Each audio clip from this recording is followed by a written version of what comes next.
What is going on, guys? Welcome back to the channel. Critical Overlord here. We're going to be talking about a few different horror topics in this video here today. We'll be talking about Child's Play. We'll be talking about Jennifer's Body 2. We'll be talking about Welcome to Derry. And then we'll be talking about Terrifier 4. Starting off here with Chucky. Christine Elise, who we know stars in the franchise as Kyle, gave these comments to Bloody Disgusting recently regarding the Chucky show and the franchise's future.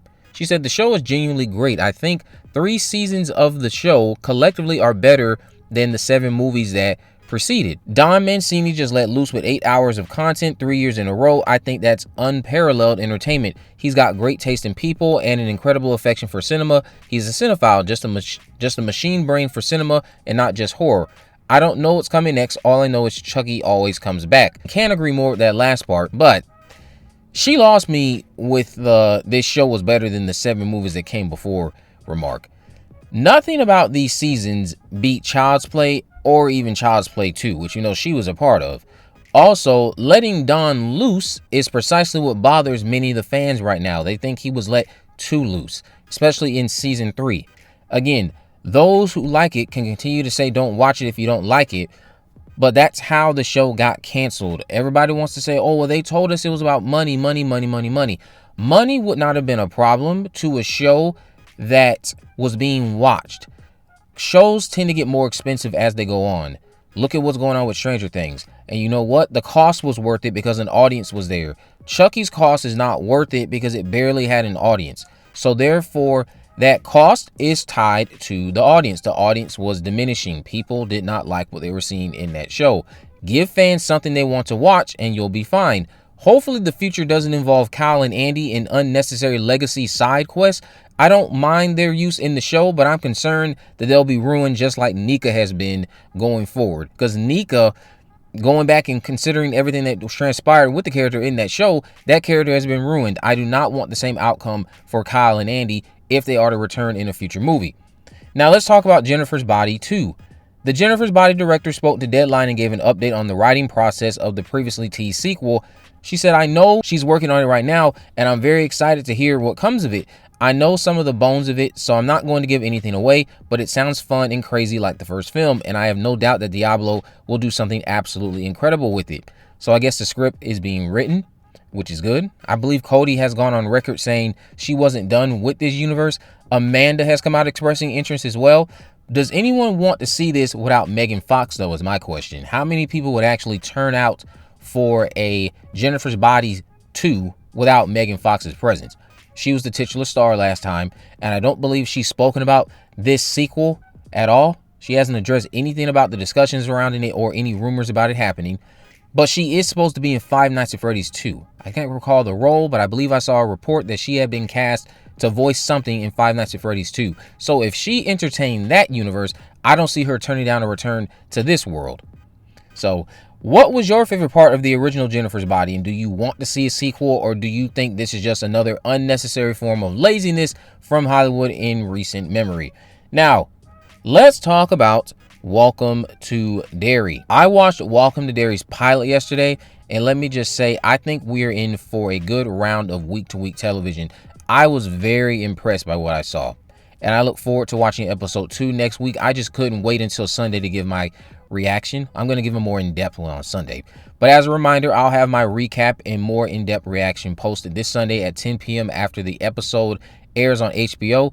Yeah, I think it comes out at 9 p.m. that Sunday night on HBO and on HBO Max. And I'm going to try to watch it again, not only on Sunday, but tonight as well before I go to sleep, because I just found it to be that good. I want to have seen it 3 times by the time this recap goes up.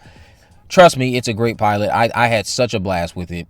But I'm going to try to follow the show week to week, post on Sunday nights to cover every episode, give my thoughts, and I'll be watching every Thursday because that's when they're allowing me to watch it. They're giving me an episode every week on Thursday prior to the show dropping the episode on Sunday. I want to tease that the last 2 to 5 minutes of this show, or of the pilot anyway, are absolutely insane, and it reminded me of an amazing standout sequence from the Blob remake. But that's all I will say, because I know there are a lot of you out there who are fans of the Blob remake, and you probably have an idea of what sequence I am talking about, as I know this series has teased it in some of its stills.